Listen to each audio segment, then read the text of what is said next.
दोस्तों नमस्कार, स्वागत है आपके अपने YouTube चैनल टारगेट जॉब में। तो यूपी टीजीटी पीजीटी को लेकर काफ़ी लंबे समय से अखबारों में कोई भी आर्टिकल नहीं आ रहा था।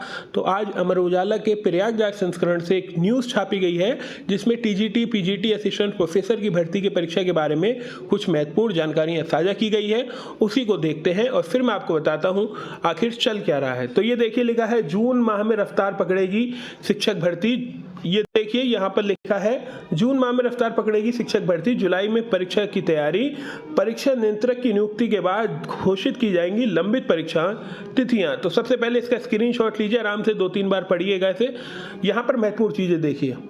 हालांकि पूर्व में तैनात आयोग कर्मियों ने लंबित भर्तियों पर काम शुरू कर दिया है। असिस्टेंट प्रोफेसर भर्ती परीक्षा जुलाई में कराने की तैयारी है। इसके बाद टीजीटी पीजीटी की भर्ती परीक्षा कराई जाएगी। असिस्टेंट प्रोफेसर से भर्ती से जुड़े सभी दस्तावेज उच्चतर शिक्षा सेवा आयोग से शिक्षा सेवा चयन आयोग शिफ्ट कर दिए गए हैं।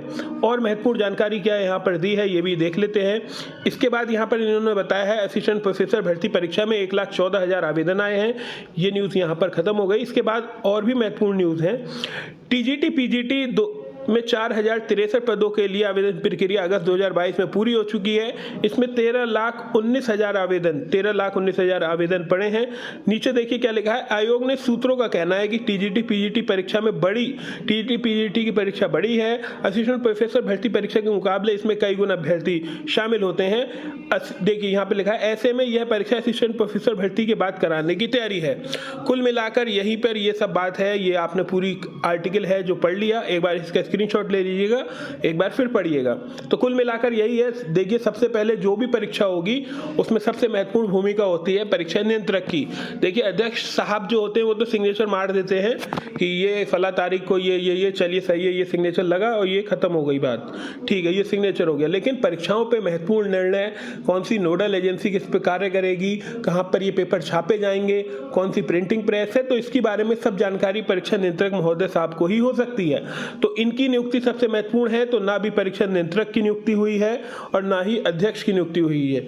ये समझ लीजिए एक रेस है, उसमें एक पैर परीक्षा नियंत्रक है और एक पैर अध्यक्ष है।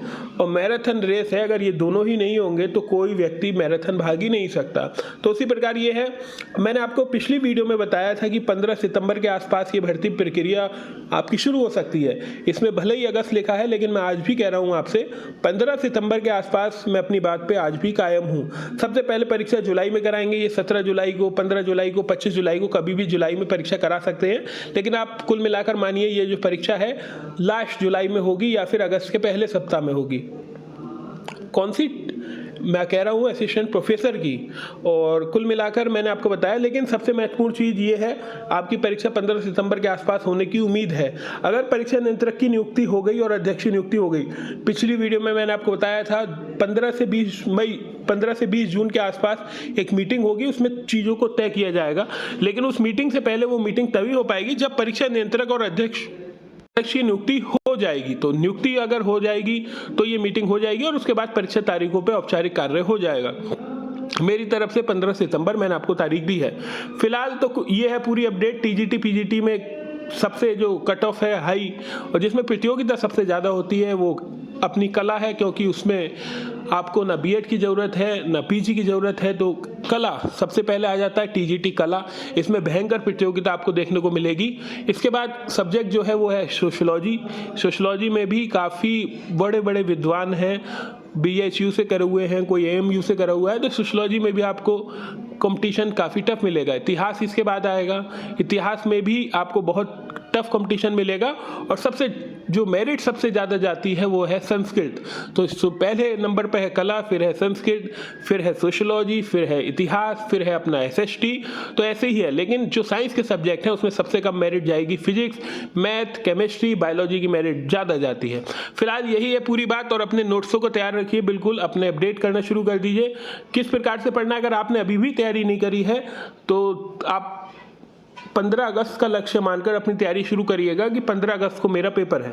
सबसे पहले आपको क्या करना है, सबसे पहले मार्केट से यूथ या घटना चक्र की, मुझे कोई स्पॉन्सर्स नहीं करा गया है कि मैं यूथ और घटना चक्र का नाम लूं, लेकिन फिर भी आपको पीवाईक्यू करने हैं प्रीवियस ईयर के।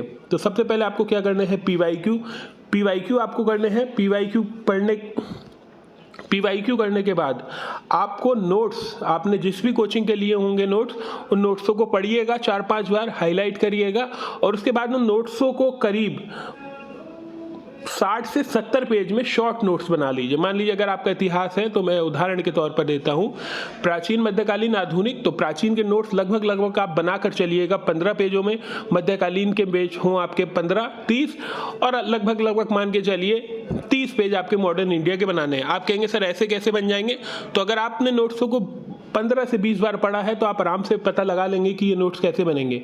तो सबसे पहले पढ़ने हैं PYQ के बाद आपको पढ़ने हैं नोट्स, और नोट्स जब आप पढ़ लें करीब 5-6 बार, उसके बाद आपको बनाने हैं उसके शॉर्ट नोट्स जब बन जाएंगे, नोट्स आप PYQ आपने सब पढ़े होंगे, नोट्स आपके बन चुके होंगे।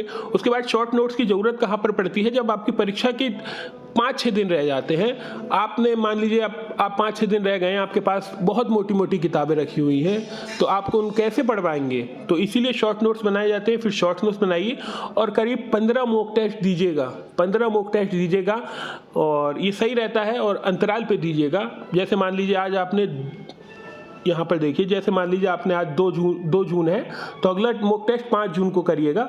2 जून में कहाँ पर गलती हुई है, आधुनिक में गलती हुई है, मध्यकालीन में गलती हुई है, मॉडर्न में या प्राचीन में गलती हुई है, उसको पढ़िएगा और 2 जून से फिर 4 जून तक बढ़िया मेहनत करिएगा।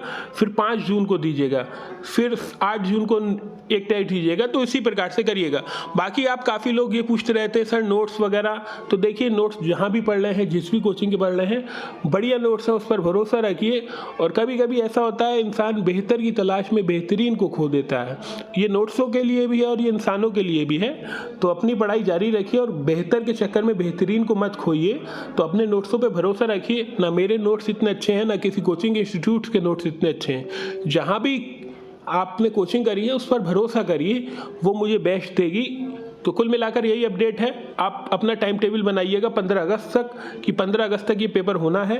15 अगस्त के बाद आपको समय मिलेगा, आराम से रिवीजन करिएगा। तो फिलहाल आज की वीडियो में बस इतना ही।